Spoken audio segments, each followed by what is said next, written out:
Hello दोस्तों, स्वागत है हमारे यूट्यूब चैनल पर। आज के इस वीडियो में हम बात करेंगे संज्ञानात्मक विकास सिद्धांत। इससे पहले अपन ने बात किया था, सबसे पहले अपन ने कौन कौन से विकास सिद्धांत देखे थे। सबसे पहले था पारिस्थितिकी तंत्र सिद्धांत, जो कि किसने दिया था? यूरी ब्रॉन ब्रेनर्स ने। मनोविश्लेषणात्मक सिद्धांत किसने दिया था? सिगमंड फ्रायड ने। मनोलैंगिक विकास सिद्धांत किसने दिया था? सिगमंड फ्रायड ने। मनोसामाजिक विकास सिद्धांत किसने दिया था? एरिक एरिक्सन्स ने। संज्ञानात्मक विकास सिद्धांत, अब अपन बात किसके बारे में करेंगे? संज्ञानात्मक विकास सिद्धांत। संज्ञानात्मक विकास सिद्धांत जो है वो किसने दिया है? आपकी जीन पियाजे ने। इन्होंने क्या बताया कि जो संज्ञान होता है वो क्या होता है कि जो एक व्यक्ति है उसका जो भी स्थायी ज्ञान है, जो कि वह किससे प्राप्त करता है? अपने वातावरण से, एनवायरनमेंट से जो ग्रहण करता है वो उसका क्या कहलाएगा? संज्ञान कहलाएगा। बालकों को छोटे वैज्ञानिक भी इन्होंने कहा है। संज्ञान निम्न स्तर से उच्च स्तर की ओर जो है वो क्या होता है? बढ़ता है। जैसे कि आप स्कूलिंग करते हो तो आपको सबसे पहले LKG, HKG, फिर फर्स्ट, सेकंड, थर्ड, इस तरह से आप छोटे से बड़ी क्लासों में जाते हैं ना, उसी तरह से आपका संज्ञान जो है वो भी एक लो लेवल से कहा जाएगा हाई लेवल की ओर बढ़ेगा। फिर है जीन पियाजे को विकासात्मक मनोविज्ञान का क्या बोला जाता है? जनक कहा जाता है। यानी कि जो जीन पियाजे हैं उनको विकासात्मक मनोविज्ञान का क्या कहा जाता है? जनक कहा जाता है। विकासात्मक मनोविज्ञान जो है वो कहाँ से कहाँ तक की अवस्था है? गर्भावस्था से वृद्धावस्था तक की अवस्था है। संज्ञानात्मक विकास जो है वो कहाँ से स्टार्ट होता है? जन्म से जो है वो आरंभ हो जाता है। आपके मस्तिष्क का जो संज्ञान है वो कब से स्टार्ट हो जाएगा? जन्म से आपके प्रारंभ हो जाएगा। जीन पियाजे क्या थे? ये एक जीव विज्ञानी थे। जन्म कहाँ पर हुआ था इनका? स्विट्जरलैंड में हुआ था। इनकी पुस्तकें हैं the language and the thought of the child. कब हुई थी? 1923। ठीक है। फिर है the child conceptions of physical casual. फिर है the moral judgement of the child. कब है? कब की है? 1932। अब इसके इस आपके जो क्या बोल सकते हैं अपन, इस जो थ्योरी है उसके जो कॉन्सेप्ट है, इम्पोर्टेंट कॉन्सेप्ट जो है वो कौन कौन से हैं? इन्होंने जो सिद्धांत दिए, प्रिंसिपल दिए, उनके इम्पोर्टेंट कॉन्सेप्ट जो है वो क्या क्या हैं? जैसे सबसे पहले है स्कीमा। जो जीन पियाजे थे उन्होंने शब्द बताया स्कीमा। स्कीमा का अर्थ क्या होता है? ये कौन सा वर्ड है? एक बायोलॉजिकल जीव विज्ञान का शब्द है। इसके अंदर ये होता है कि जो वातावरण से जितना भी अर्जित ज्ञान है, एक्वायर्ड जो नॉलेज है, उसका जो संगठन है, यानी कि वो इकट्ठा किया हुआ है, वो क्या कहलाएगा? स्कीमा कहलाएगा। यानी कि सूचनाओं का पैकेट कहलाता है। उद्दीपक की उपस्थिति में क्या करना? एक जवाब देना भी क्या है? स्कीमा के अंदर ही आता है। अब दूसरा इंपॉर्टेंट कॉन्सेप्ट है संगठन। ठीक है, इसमें है सूचनाओं का पैकेट। सूचनाओं के पैकेट्स को ही संगठन कहा जाता है। आत्मसातीकरण, समावेशंस या एसिमुलेशंस या समाविष्टीकरण क्या होता है कि समस्या समाधान के लिए पूर्व अनुभवों का क्या करना? सहारा लेना और उसे किससे जोड़ देना? नए ज्ञान से जोड़ देना। क्या कहलाएगा? आत्मसातीकरण, समावेशन या एसिमुलेशंस कहलाएगा। ठीक है। जैसे कोई साइकिल चला रहा है ना, तो साइकिल चलाना आता है उसको, अब उसको सीखना है बाइक, तो क्या करेगा कि जो अपने सीखे हुए अनुभव है, यानी कि साइकिल सीखी उसने, उसका अनुभव यूज़ करके वो क्या कर सकता है? बाइक सीख सकता है। ठीक है, कोई भी बच्चा इस तरह से। फिर है समंजन या एकमेंडेशंस जो है या समायोजन जो है वो क्या होता है कि समस्या समाधान के लिए पूर्व अनुभवों में क्या कर लेना? परिवर्तन करके नया जो है, नई धारणा जो है वो बनाना या अनुभव का निर्माण करना। ठीक है, कोई भी अपना जो पुराना अनुभव है उसमें चेंज करके अपने नए वाले जो आपके अनुभव है, एक्सपीरियंस है, उसमें क्या कर देना? जोड़ देना या निर्माण करना उसका। ये कहलाता है आपके एकोमेंडेशंस या समायोजन्स। ठीक है। अब अपन बात करते हैं साम्य धारण या संतुलन क्या होता है।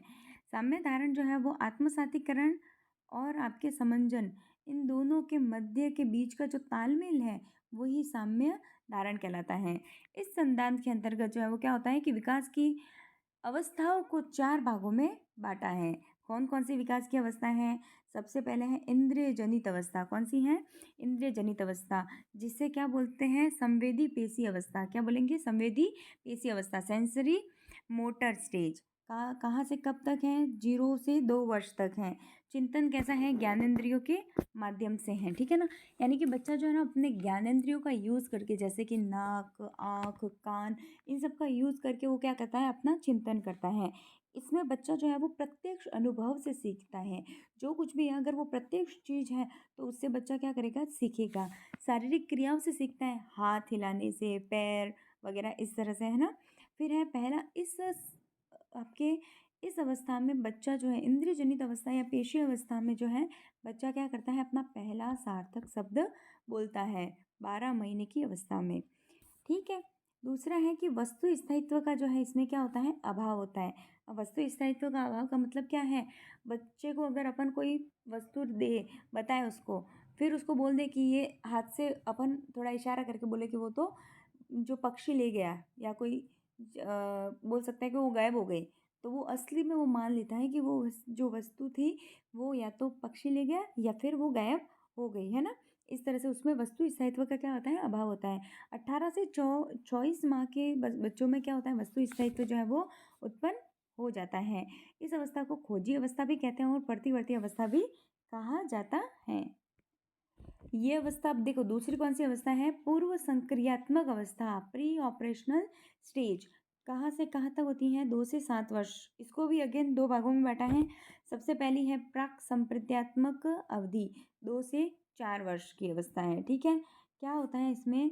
इस अवस्था में जो है 2 से 4 वर्ष के बालक जो है वो क्या करते हैं? अनुकरण करते हैं, खिलौनों के माध्यम से ज्ञान अर्जित करते हैं, प्रतिमूर्ति का क्या करते हैं? निर्माण करते हैं, जीववाद यानी कि एनिमिज्म, यानी कि वो जो गुड़िया वगैरह जो खेलते हैं ना वो बच्चों को वास्तविक लगता है। जीववाद, उनसे बातें करना, उनके साथ में अपना रिश्ता मतलब बनाना कि भाई ये मेरे दोस्त हैं या मेरी बहन है, या इस तरह से बच्चे करते हैं ना, तो वो कहलाता है जीववाद। फिर आता है आत्म केंद्रित या अहम केंद्रित। बच्चे ज़्यादातर अपने आप से बातें ज़्यादा करते हैं, तो वो क्या कहलाएगा? आत्म केंद्रित अवस्था, ठीक है। फिर दूसरी जो है वो है अंतर्दर्शी अवधि, ठीक है। कहाँ से कहाँ तक होगी? 4 से 7 वर्ष की आयु। इस अवस्था में बच्चे प्रश्न पूछने की अवधि कहलाती है ये वाली अवस्था। अतार्किक चिंतन, तर्क नहीं होगा चिंतन में, ठीक है। फिर है अनुत्क्रमणीयशीलता। उत्क्रमणीयशीलता नहीं, कौन सी होगी? अनुत्क्रमणीय, अपलटावी अवस्था है। पलटावी अवस्था नहीं है। इसमें संरक्षण की कमी होती है और विकेंद्रीकृत नहीं होता है, केंद्रीकृत होता है, ठीक है। उसके सारे अब बात करते हैं थर्ड, मूर्त संक्रियात्मक अवस्था। मूर्त में क्या होगा? Concrete operational stage. कहाँ से कहाँ तक है? 7 से 11 वर्ष।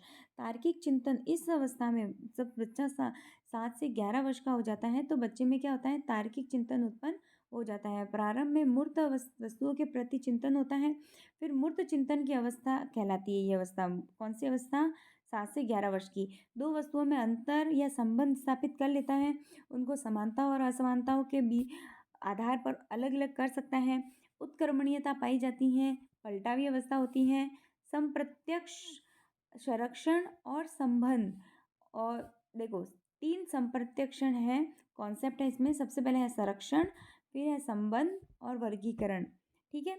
संरक्षण यानी कि उस कोई भी जो वस्तु है उसका अपन जैसे बोल सकते हैं कि जैसे अपन मैथ्स का एग्जांपल ले, ठीक है। तो कैसे होगा कि कोई एक वस्तु है, ठीक है, उसके अपन बच्चे को लग रहा है कि ये पूरी एक वस्तु है। अब अपन ने उसको 8 भागों में काट दिया, ठीक है। तो जो बच्चा है उसको क्या लगेगा 7 से 11 वर्ष के बालक में कि ये जो टुकड़े हुए हैं ना ये बहुत सारे हैं। उसको ये पता नहीं है कि क्वांटिटी कितनी है, सेम है ना। तो ये क्या कहलाएगा? ये संरक्षण का सिद्धांत है। संबंध का सिद्धांत, अलग अलग वस्तु है उनको एक दूसरे में क्या समानता है उसके आधार पर एक दूसरे को क्या कर देते हैं? संबंधित। और उसी अवस्था को, उसमें जो विभिन्नताएं होती हैं उसके अकॉर्डिंग उनको एक वर्गों में, अलग अलग वर्गों में रख रख दिया जाता है। तो ये कहलाएगा वर्गीकरण, ठीक है। अब अपने चौथा पॉइंट है औपचारिक संक्रियात्मक अवस्था, ठीक है। वो कौन सा था? मूर्त संक्रियात्मक अवस्था हो गई। कहाँ से कहाँ तक? 7 से 11 वर्ष तक। और 11 वर्ष के बाद की अवस्था कौन सी है? औपचारिक संक्रियात्मक अवस्था। इसमें क्या होगा? देखो अमूर्त चिंतन होगा। चिंतन कैसा होगा? अमूर्त होगा, है ना, वास्तविक नहीं होगा। फिर चिंतन कैसा होगा? तार्किक होगा। मानसिक क्रियाओं का पूर्ण विकास हो जाएगा। चिंतन में स्पष्टता होगी, वस्तुनिष्ठता भी होगी, परिकल्पनात्मक होगा, यानी कि बच्चा जो है वो कल्पनाएं कर सकता है, और निगमनात्मक चिंतन भी शुरू हो जाएगा। ठीक है, नियम से उदाहरण की ओर, है ना। अब अपन बात करेंगे सामाजिक सांस्कृतिक सिद्धांत। क्या है सामाजिक सांस्कृतिक सिद्धांत, जिसे क्या क्या बोला जाता है? संज्ञानात्मक विकास सिद्धांत और सामाजिक रचनावाद का सिद्धांत। निर्मितवाद के प्रवर्तक जो है वो कौन है? Jerome Bruner. इंपॉर्टेंट है, याद रखना आपको। निर्मितवाद के प्रवर्तक कौन है? Jerome Bruner. निर्मितवाद जो है उसको कितने भागों में बांटा है? देखो, पहला है सामाजिक निर्मितवाद। सामाजिक निर्मितवाद ये सिद्धांत किसने दिया? वाइगोत्स्की ने। संज्ञानात्मक निर्मितवाद किसने दिया? जीन पियाजे ने। और त्रिज्य निर्मितवाद किसने दिया? जेरोम ब्रूनर ने।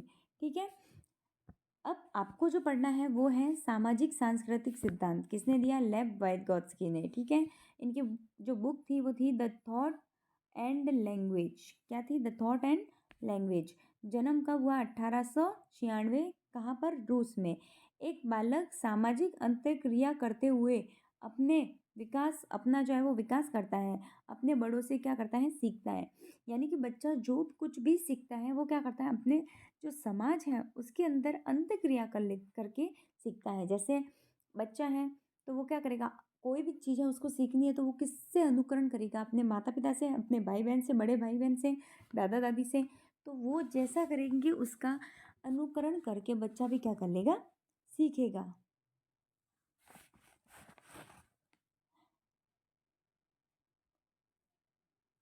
वाइगोत्स्की ने जो है ना संज्ञानात्मक विकास में जो सामाजिक एवं भाषा को बहुत ज़्यादा महत्व दिया है।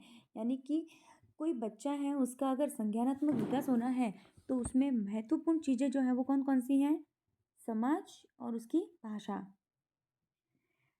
वाइगोत्स्की संज्ञानात्मक विकास एक अंतर व्यक्तिगत सामाजिक परिस्थिति में ही होता है, ये किसने बताया? वाइगोत्स्की ने। ठीक है, अब आपको जो वाइगोत्स्की का जो सिद्धांत था उसमें महत्वपूर्ण जो बिंदु हैं वो आपको देखने हैं कि सबसे पहले है अधिक ज्ञानवान दूसरे, हिंदी में है और इंग्लिश में है मैक्सिमम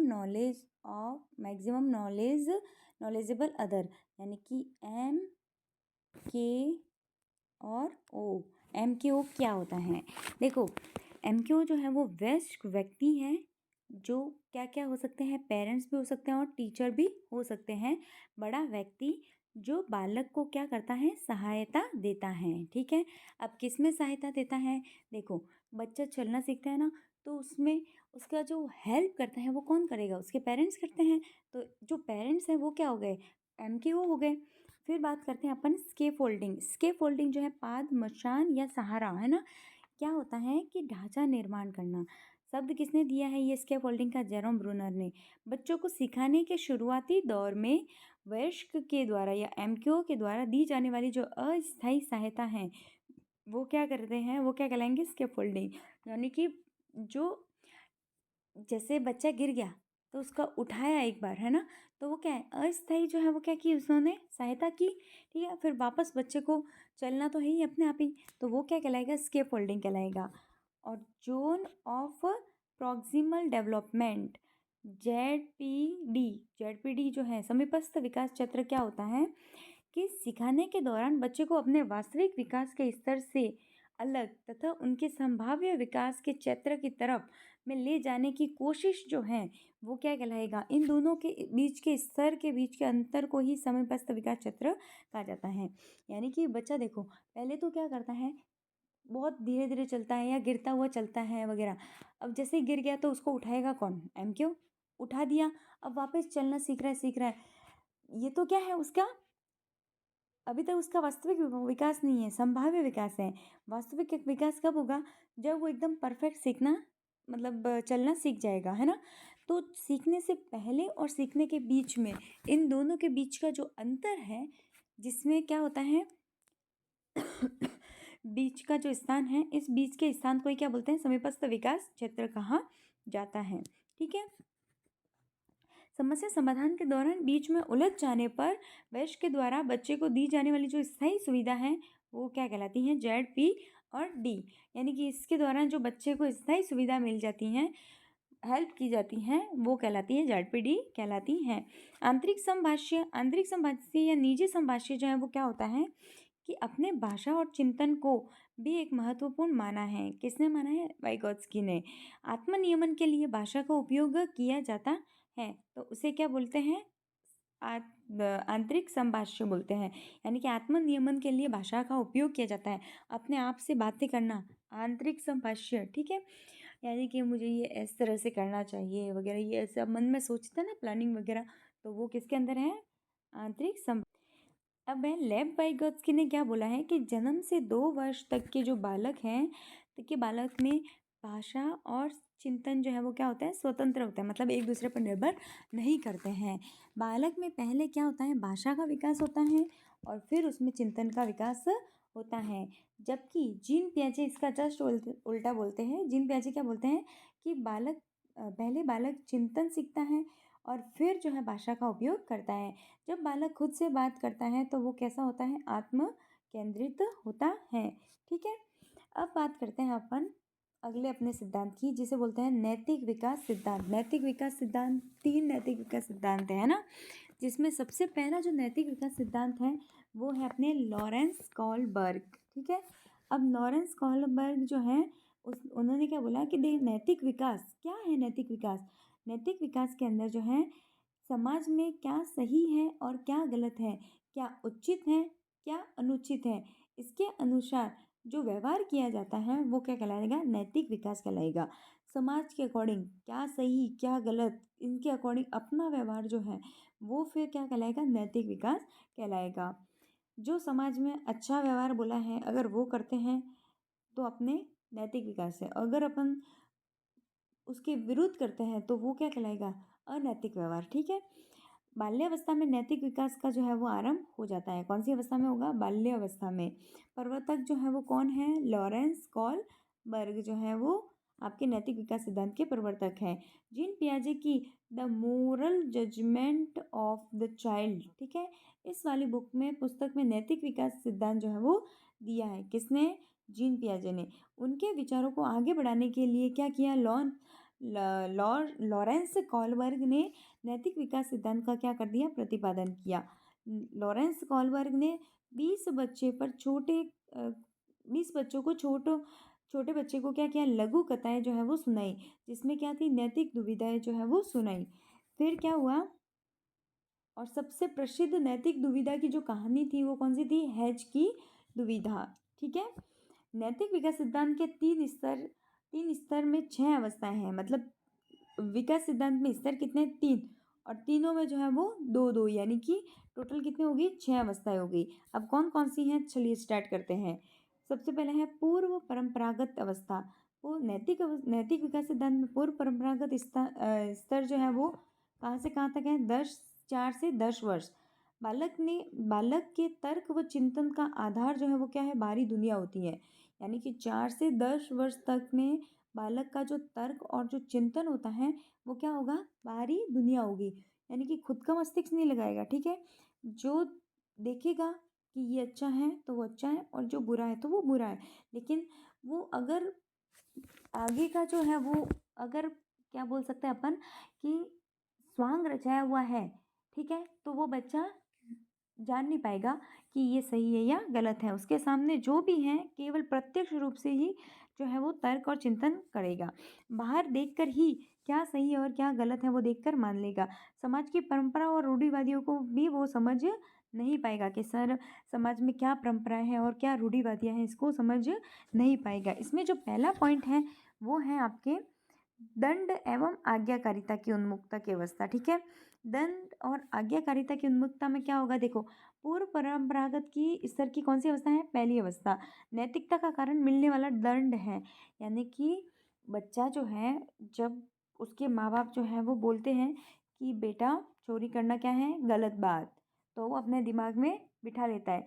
अब जब भी कोई उसका दोस्त वगैरह जो है वो क्या करता है कि कोई चोरी वगैरह कर लेता है तो वो उसको क्या बोलता है? चोरी करना गलत बात है। क्यों गलत बात है? क्योंकि अपन को क्या होता है, भगवान जी जो है वो पनिशमेंट करते हैं या फिर अपने मम्मी पापा पनिश करते हैं। ठीक है, तो ये किसने बताया उसको? अपने पेरेंट्स ने। ठीक है, तो ये क्या है? आज्ञाकारिता। और आज्ञाकारिता है, अगर आज्ञा का उल्लंघन किया तो क्या मिलेगा? दंड। बड़ों के जो कहने पर वह उसे सही मान लेता है, बड़े जो कहते हैं वही उसको क्या मानता है? सही मानता है। दूसरी बात करते हैं अपन साधनात्मक सापेक्षवादी उन्मुखता की अवस्था या अहंकार की अवस्था या अदला बदली की अवस्था। ये कौन सी अवस्था है? दूसरी अवस्था है। बालक में पुरस्कार पाने की इच्छा होती है, ठीक है, या फिर अदला बदली की। क्लास में जाते हैं, ये बोलता है ये तू मेरा ये ले ले रबड़ और तेरी पेंसिल मुझे दे दे। इस तरह से जो है वो अदला बदली की अवस्था भी भाव भी होता है। और बालक में पुरस्कार पाने की भी इच्छा होड़ बनी रहती है ना, कि मुझे गुड़ दो ये वाला भी पुरस्कार। बालक के जो है वो बच्चे जो है वो ज़्यादा है जो है वो करते हैं ना। अब है परंपरागत अवस्था, परंपरागत स्तर, कन्वेंशनल स्टेज। कौन कौन कहाँ से कहाँ तक है? 10 से 13 वर्ष की उम्र। नैतिकता का आधार क्या है? सामाजिकता है। क्या है? सामाजिकता है। समाज की परंपराओं को समझने लगता है बालक। 10 से 13 वर्ष की उम्र में क्या होगा? बालक जो है वो समझेगा कि समाज की परंपराएं क्या होती हैं। इसमें सबसे पहला है अच्छा लड़का और अच्छी लड़की की उन्मुखता, प्रशंसा की अवस्था भी है। ये क्या है? परंपरागत स्तर की पहली अवस्था है। इसमें बालक सामाजिक अनुमोदन को पाने की अभिप्रेरणा होती है, यानी कि उनको लगता है कि वो मतलब उसको उनका जो है वो सम्मान होगा, यानी कि बोला जाएगा ये अच्छा लड़का है, ये अच्छी लड़की है। इस तरह से प्रशंसा पाने के लिए नैतिक व्यवहार जो है वो किया जाता है। ठीक है, फिर है सामाजिक व्यवस्था बनाए रखने की उन्मुखता, यानी कि जो 10 से 13 वर्ष के बालक हैं उसमें सामाजिक व्यवस्था बनाए रखने की उन्मुखता होगी। समाज में जो है वो व्यवस्था बनाए रखने के लिए जो नैतिक विकास जो है वो किया जाएगा। इसके बाद अपन बात करते हैं पंच परंपरागत स्तर। पंच परंपरागत यानी कि पोस्ट कन्वेंशनल स्टेज, कि कहाँ से मतलब कहाँ तक है? 13 वर्ष के बाद की अवस्था है। ठीक है, उच्च स्तर की नैतिक अवस्था है जिसमें तर्क व चिंतन जो है वो का आधार क्या होगा? विवेक होगा, है ना। बालक जो है वो विवेक से क्या करेगा? अपना कोई भी चिंतन जो है वो विवेक से करेगा। पूर्ण आंतरिक निर्णय नियंत्रण होता है। बच्चा दिमाग लगाएगा कि क्या सही है क्या गलत है। ठीक है, दूसरा है सामाजिक समझौते की अवस्था। बालक उन नियमों का आदर करता है जो प्रजातांत्रिक के रूप में सही होती है। व्यवस्था के लिए समझौता भी कर लेता है कि भाई कोई चीज़ है ऐसी कि मान लो कि ये जैसे कुछ ऐसे सिस्टम्स हैं समाज में कि वो है गलत है, लेकिन वो कभी कभी क्या होता है कि अगर समाज को एकदम संतुलित बनाए रखना है तो वो जो व्यक्ति है वो क्या कर लेता है? उससे जो है वो उन नियमों से जो है वो क्या कर लेता है? समझौता कर लेता है। सार्वत्रिक नीतिगत सिद्धांत की उन्मुखता या विवेक की अवस्था, यूनिवर्सल एथिकल्स प्रिंसिपल्स ओरिएंटेशंस, उच्च स्तर की अवस्था है। कौन सी अवस्था है? उच्च स्तर की अवस्था है। क्या होता है इसमें? देखो इसमें क्या होता है कि आपके समाज में जो गलत नियम है उनको बदलने की चेष्टा करता है वो व्यक्ति, है ना। यानी कि बस विद्रोह करना है तो विद्रोह, ये गलत है तो गलत। ठीक है, व्यक्ति की अंतर्गत समाज सुधारक जो है वो शामिल होते हैं। इसके अंदर कौन कौन से शामिल होते हैं? जो समाज सुधारक है ना, बड़े बड़े आंदोलनकारी वगैरह वो शामिल होते हैं, जिसमें जैसे दहेज प्रथा का विरोध करना, सती प्रथा का, बाल विवाह का, इस तरह से।